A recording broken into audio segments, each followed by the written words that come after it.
Hey guys, I'm going to show you how you can monitor your Windows workstation, servers, performance data, availability, services running on those Windows machines for free completely. And I'm going to show that in under 10 minutes. And to be honest, I'm going to try to do something like a speed run. So maybe we'll make it in like 5 or 6 or 7. So first thing first, what you need is a Zabbix, the open source free monitoring tool. So you don't need to pay anything.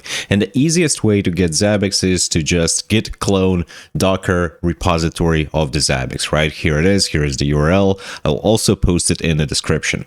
Then you need some Linux machine, and I have here cat etc Red Hat release. I have the Alma Linux version 9.4 and I have Docker installed up and ready, right? And here we basically have the same Zabbix Docker repository cloned. So that's that. Now, how can we get our Zabbix up and running? Just Docker compose -f, Docker compose v3, Alpine will gonna be the fastest one, PostgreSQL, so with a Postgres database in the backend, latest.yaml up -d. And all of these YAML files come from the repository of the Docker. You don't need to write anything yourself. So click enter, and while we are downloading all of the images for the Docker, like if this seems too complicated and you still want to try out the Zabbix, you should definitely try out right now the new SaaS offering of the Zabbix Cloud, which is Zabbix Cloud, right? So get Zabbix, Zabbix Cloud, and you can also explore Zabbix Cloud with a 5-day free trial. And the way how we're going to continue monitoring my personal Windows workstation is also 100% going to work with the Zabbix Cloud node. So up for now, we can see that network Zabbix Docker tools frontend, database backend, default frontend, Postgres, server, web, everything is started. And now, since IP address of this machine is 192.168.56.106, I should be able to go to the browser, and as you can see, I have it here, 192.168.56.106, reload. We have our Zabbix up and running, and it's empty, right? It has just one Zabbix server host, which is a default one, so we don't have anything external monitoring right now, and this one is even not available because we didn't install the Zabbix agent at all. So now how can I connect my Zabbix installation to my Windows machine? For that, I'm gonna need the Zabbix agent, which is the easiest way how you can monitor a Linux or a Windows workstation or a server. It doesn't matter. To download it, we again go to the zabbix.com, click on a get Zabbix, then we're gonna look for the Zabbix agent, and we're looking for the Windows operating system distribution, any operating system, AMD 64 for me. If you're running on an Intel, you're going to choose this one. Version is 7.0 LTS, just because our Zabbix server is also 704. Then encryption, OpenSSL, if you prefer the encryption, and I'm going to choose the MSI. So here we have the Zabbix agent v704 and Zabbix agent 2. There is a small difference, but for this tutorial, the simplest way you're going to be to use the simple Zabbix agent v704. So click download, and it's going to take some time to actually download it. Let's wait, and there we go. So that was successful. Then we just click next, and you should probably read all the end user license agreement. Click next. Zabbix agent daemon will be installed, Zabbix sender, and Zabbix get. You can choose like where is that going to happen. By default, it's going to be the C program file Zabbix agent. Click next. And host name, this will be the name of the host that I want to monitor, right? So I am setting up my own workstation. I'm going to call it YouTube. Zabbix server IP or DNS address. This will be the IP address, first of all, from which my computer is going to accept connections.